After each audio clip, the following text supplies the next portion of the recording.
Glenn Parker High Vibration Foundation. I wanted to talk about retinoblastoma, and it is, I had retinoblastoma when I was 18 months old as an infant, and it's a very rare cancer.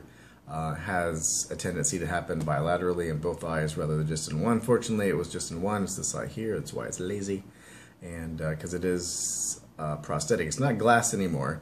They don't make them out of glass anymore. They make them out of what's called PPMA, and it's the same thing that your contact lenses are made out of, and a lot of other weird substances that they use for artificial items in the body, because it has a low erosion rate, and the body doesn't tend to reject it quite as much. It doesn't like it there, but it, it's kind of, it doesn't it doesn't attack it, but it tolerates it.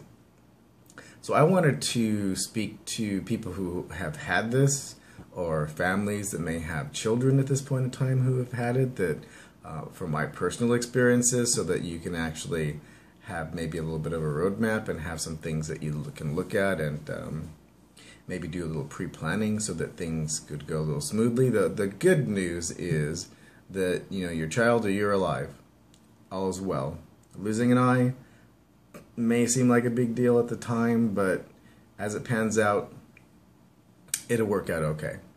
And I would say that now because at this point in time there's more educational materials, there's more support groups, there's more support systems, there's tons of people that you can physically talk to or watch videos from or have conversations with at this point through some of the foundations that are out there, to get first-hand experiences so that you know what's going on and have some expectation of what to set up for their lifetime as far as education and stuff like that, to tweak it so that it actually is a little bit smoother. And let's go into education. So I grew up, this happened in 1969, and so I had no depth perception. I have no memory of having depth perception ever. And so that, that ended up being something that was the hand-eye coordination thing. I played video games a lot when I was a kid, first generation of video games, Pong to start with, and then, Atari, like the old 8-bit systems and stuff like that, Space Invaders and all that good stuff, Asteroids and that type of stuff. Now that didn't help vastly, it helped a little bit. It's not an excuse to let your kids play video games, but martial arts worked really well when I was in my teens. And we had full contact at the time. You can do whatever you feel is best.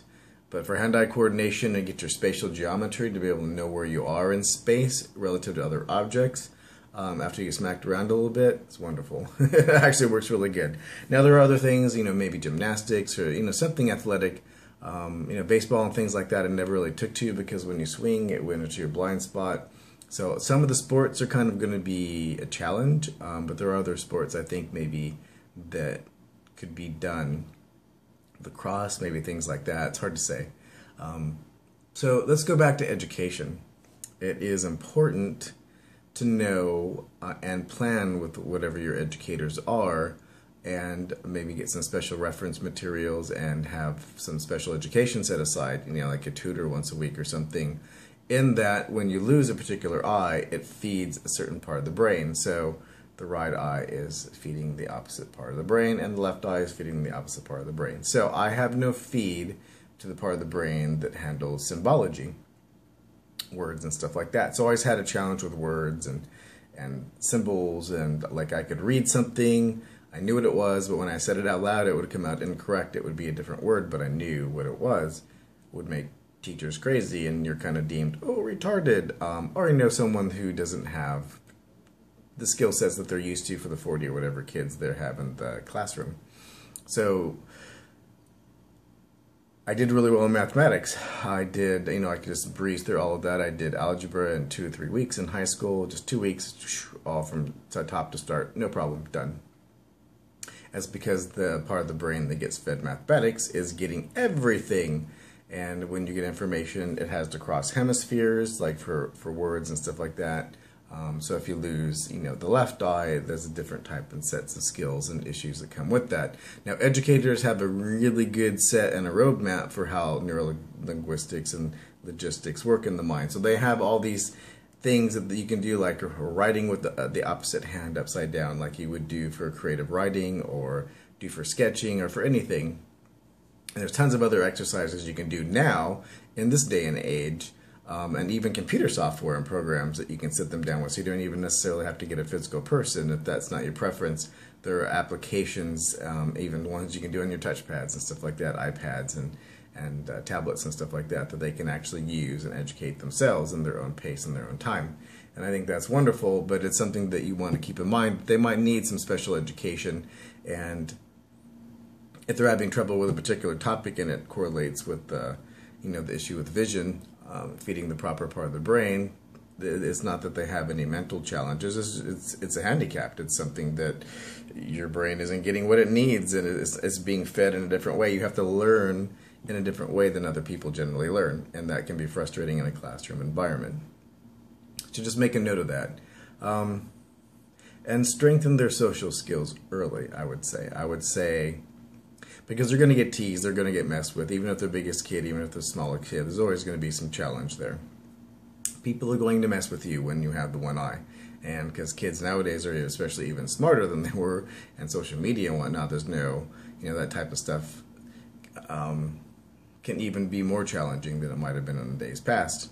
So I would say, like when kids go to cotillions and to dances and stuff like that, and they go into social situations, I would build their social skills very early and get them very self-confident and very explain to them why other kids that may have their own social difficulties are reflecting them on you, and just have an open dialogue with them if they have any problems, so that they can have a better social skill set and they have a better chance of being well adjusted all throughout school. Because this little extra challenge can make things, especially if you're, maybe you're already a smaller kid, or I know with me they had to do tons of X-rays, so I'm literally shorter than I should be, like by 5 or 6, 7 inches. I should be 6 something, 6 foot something, and I'm like 5'6" or whatever.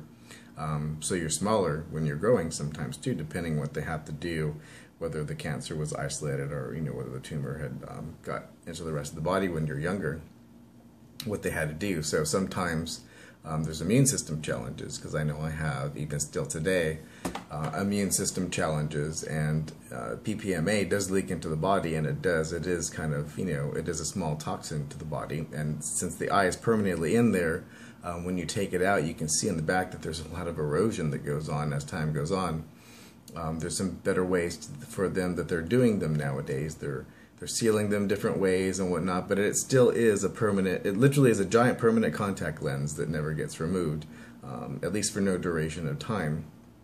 If it's not left in there, especially when they're younger, it causes a skeletal aphasia, where you get, the skeleton literally doesn't grow correctly, and that's when you're looking at some people that haven't had their prosthetics in, the facial geometry gets shifted and the eye sockets drift a little bit. I had the very first adult donor socket at UCLA, where they put adult donor socket in mine when they removed mine, and it took very well. So I never really had any issues. Now they can do that nowadays. They can do a lot of stuff nowadays. So again, if this already has been done, or if it's going to be done, it's a process of being done, and you're watching this, it's not.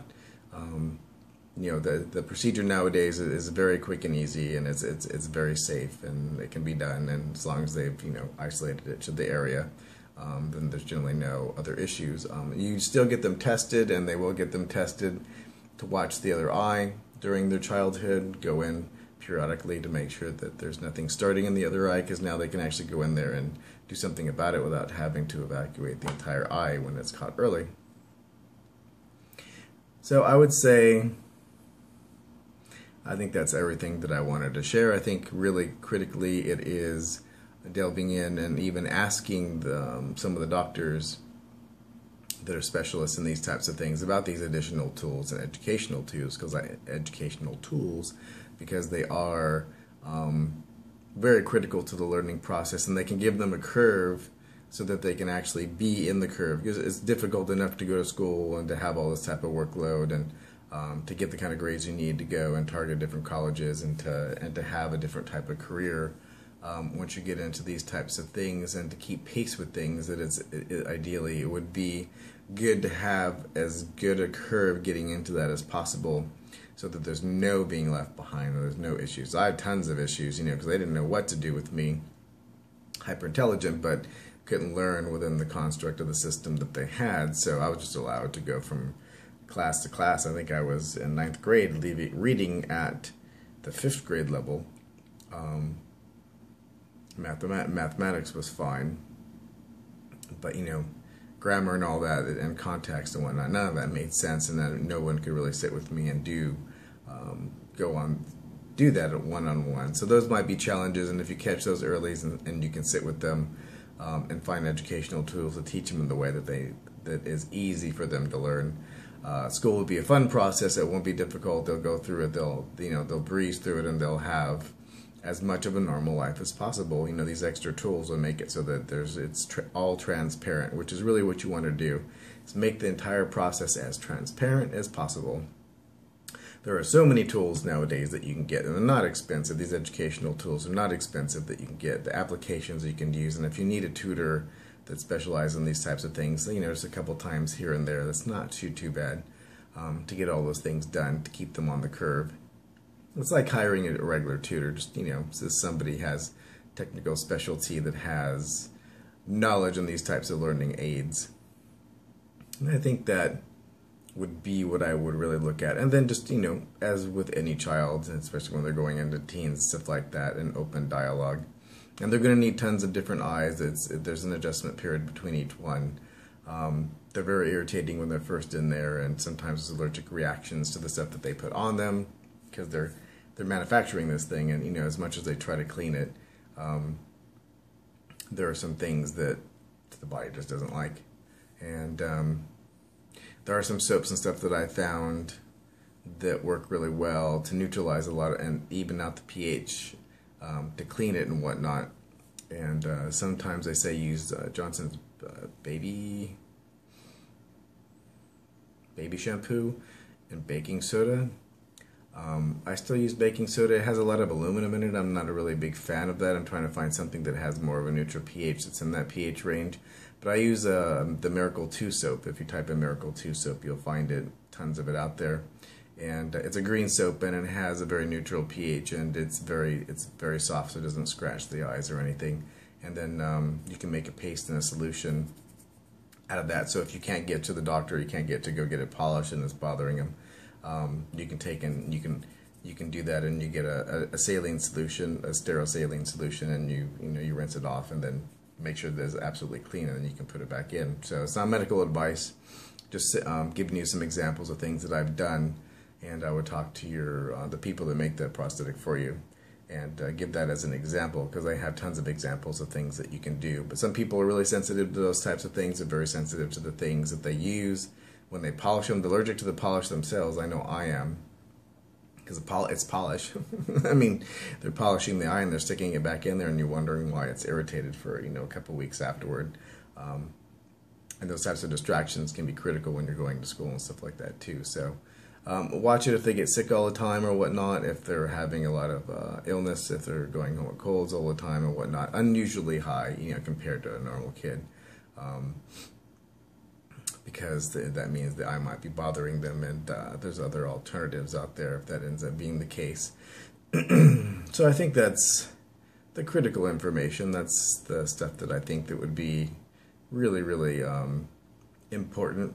If you have any questions, if you want to know like the ratios of the formulas that I use to do, like when I clean my eye, if you have someone that has a prosthetic, and I'll send you links to the soap that I get, and if I find something that's that is a replacement for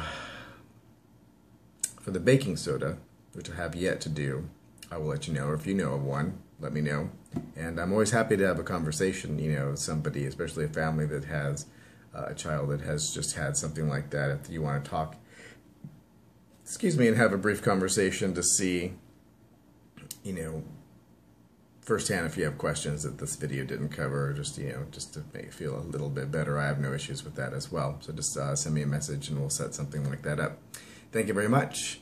Thank you for watching. Love and light, and have a fantastic day.